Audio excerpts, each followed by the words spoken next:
waan sin jedhe ani qaaman duune waaqessa ati nama waan du'e waaqessita hin duune seexaanni du'e moo eeka Yesuus Kiristoos du'e ani hin dine du'e miti Yesuus kan kee du'e du'a moo eeka haa ta'u waan sin jedhe laali afaan Oromoo sii gala gobasite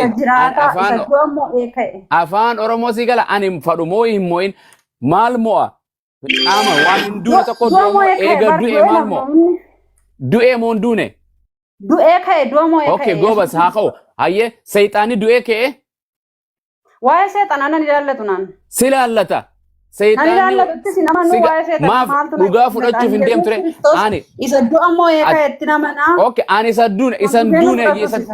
isan duunetti namana isan duunetti namana isa jiraataadha Yesuus Kiristoos isa du'etti namano jiraataa miti Yesuus Kiristoos du'e sa'aa 72 biyya lafaa kanarraa boqote Yesuus du'e hankeessan immoo du'e jechumaan hafe eessatti eessatti du'e Muhammadin waaqessu baran obboleetti too Abrahaamin waaqessu Yesuus waaqessu hamma Muhammadin kabajju Yesuusin iyyuu kabajju waan siin jedhe ani Muhammad ani waan waaqessu hin beektu bara ati waan ati waaqessitu hin beekani hin beektu waaqayyoo kiyyati ani waaqayyoo keetii hin beeka akka ati waaqessitu hin beeka Yesuusin maaf hin kabajjan isin Yesuus ikkoo hafuuraan dhalate ansan siin hin jenne san hin dine mee akka dubartii taasa mee akka dubartii akka nama waa barachuu deemuutitti meena dhaggeeffadhu akka nama waa baratuutii deemuutitti waa dhaggeeffatu dubartii waa dhaggeeffate tola namni waa dhaggeeffate waa namatti mellis dhaggeeffata waan jedhe ani ati waaqayyoo du'u waaqessita moo hin duune waaqessita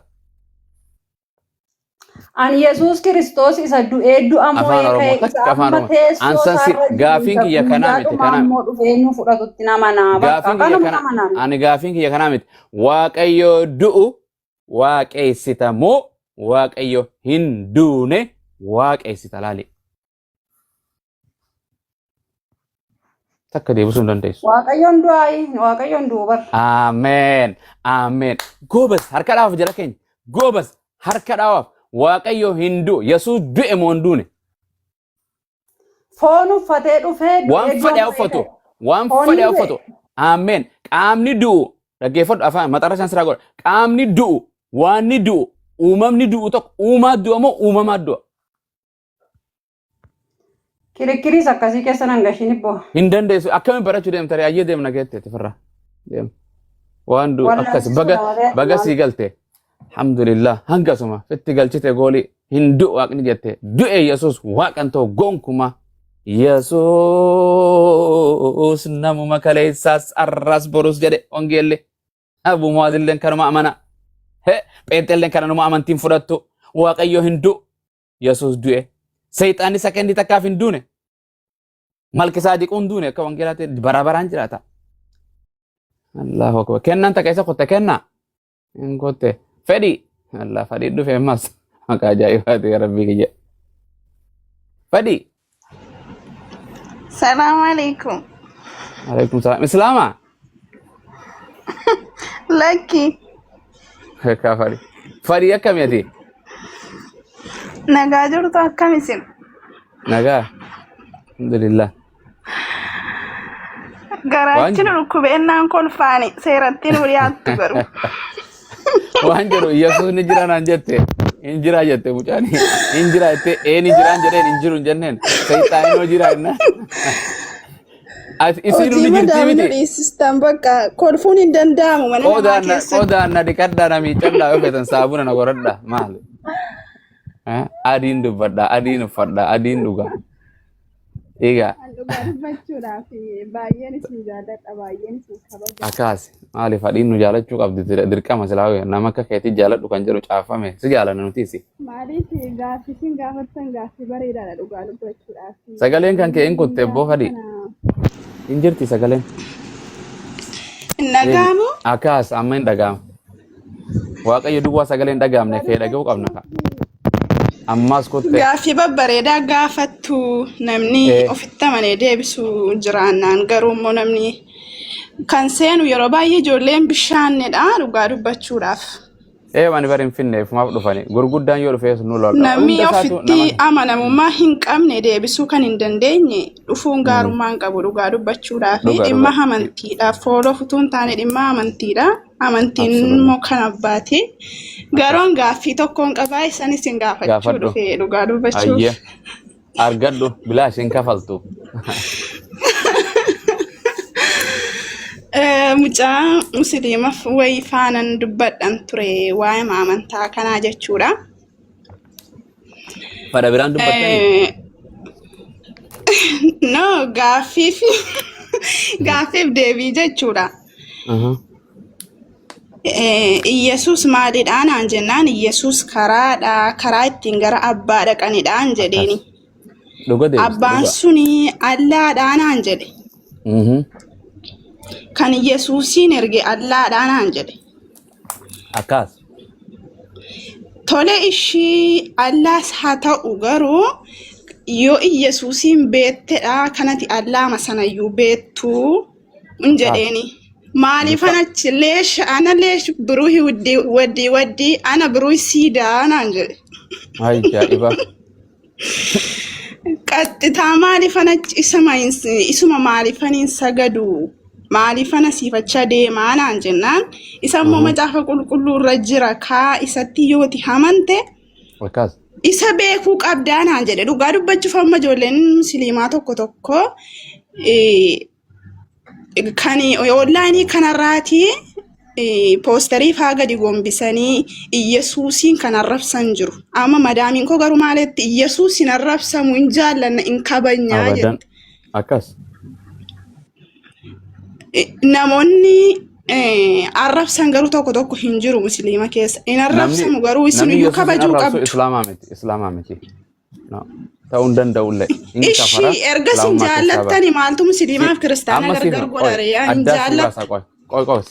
Amma waan adda si baasu Allah abbaa jechuun Allah akka ta'ee fi Yesuus karaa Allah akka barsiisu wangeela Arabiffaa yoo dheeyite gartee Allah jedha bakka waaqayyo jedhu hunda qubee wangeela kana keessatti bakka waaqayyo jedhu hunda Allah jedha yoo afaan Arabaa dubbiste walii galle bakka ammaa gartee afaan Oromoo waaqa jedhu Ingiliffaan maal jedha God jedha hundi afaan isaa irratti hundaa'eeti.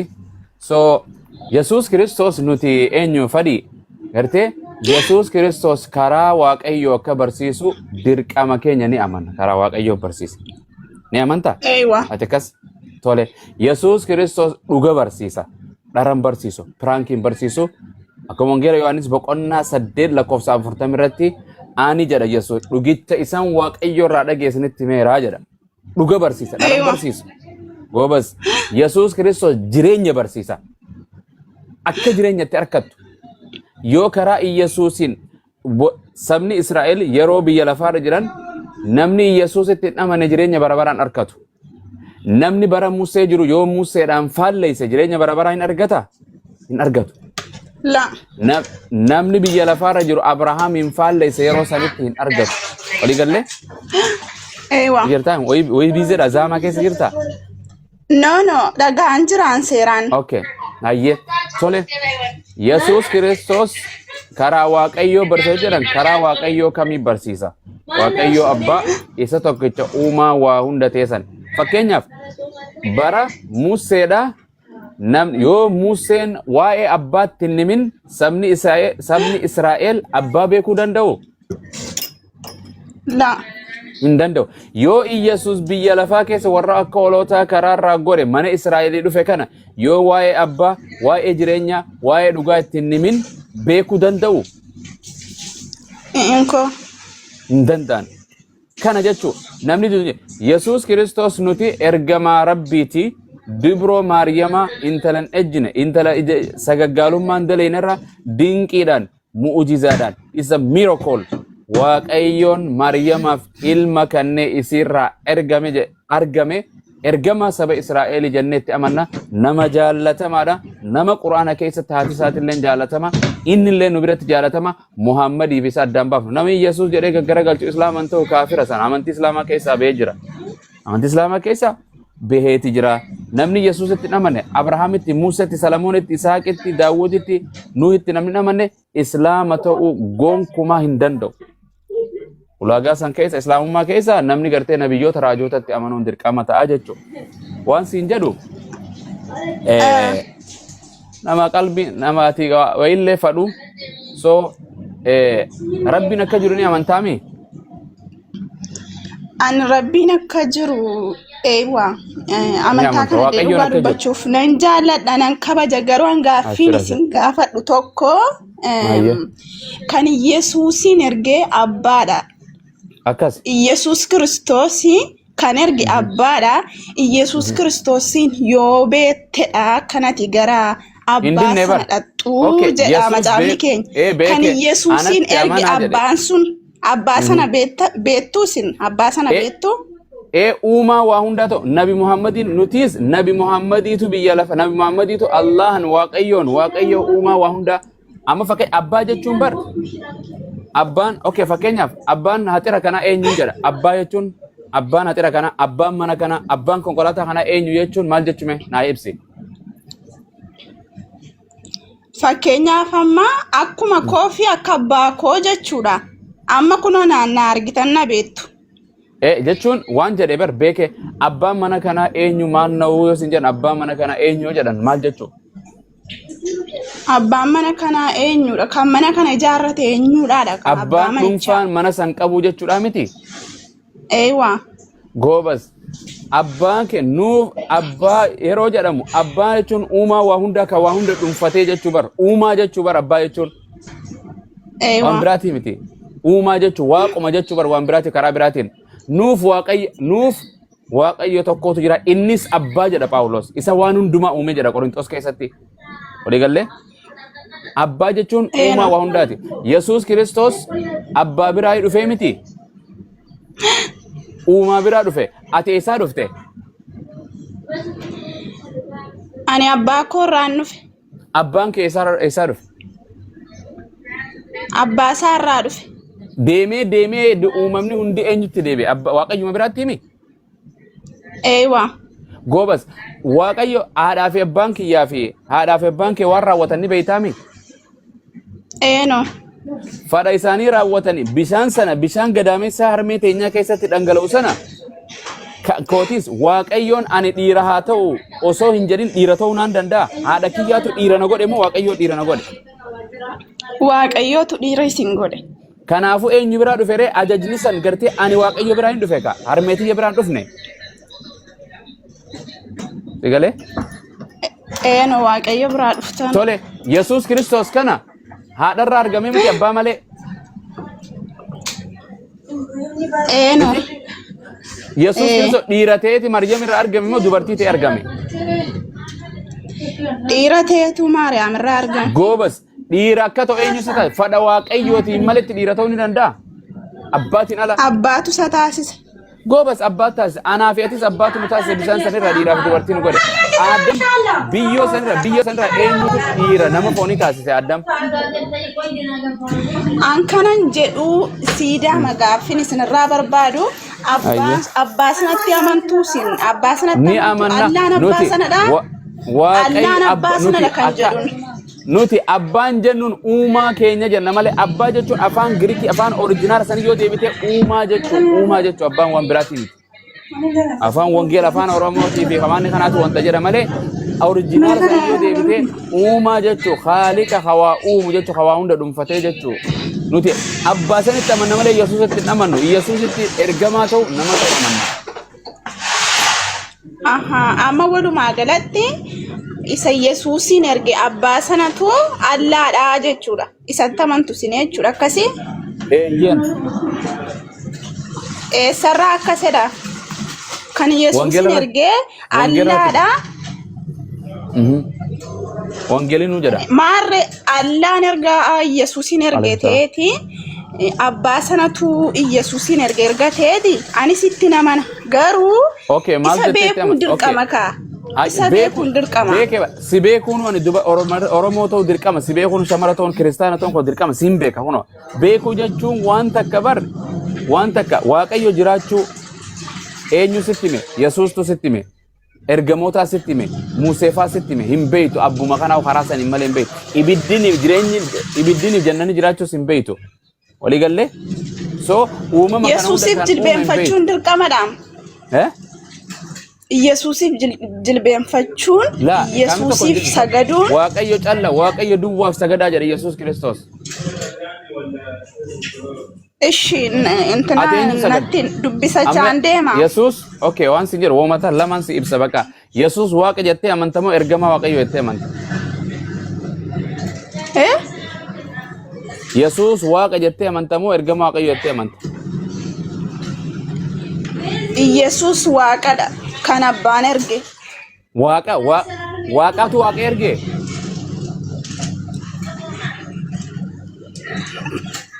Ajaa'iba fadhii tunis. Dubbiin laalii daran kanaatu na baqa nagarrame. Waaqatu waaqa erge fadhii. Yesuus Kiristoos waaqadha. Okay, waaqayyootu waaqa erge hin jedhe eeyyeen an jedhe. Waaqatu waaqa erge waaqayyootu waaqa erge osoo hin taane Osoo hin taane miti ka waan si jedhe waaqatu waaqa erge moo waaqatu Yesuus nama erge? Kiristoos ani laasa kamitti nama na beektu dhugaa dubbachuudhaaf. Waan amatti amantuu sin jedhe waan amma kanatti ani keessa seenee hin beeku garuu. hin seen jenne. Okay, yoo ergame jettu kan okay. Yesuus Kiristoos biyya lafaatitti ergee jira miti abbaan. Tokkicha ilma isaa jaalateeti biyya lafaa hamma gartee biyya lafaatti kan nuti biyya lafaatti ergu jedhami. Waaqayyoon waaqa erge moo abbaan ilma erge? Ilma isaa erge. Goobas ilma erge malee waaqa erge. Inko. Lakki. La. Nama erge moo waaqa erge?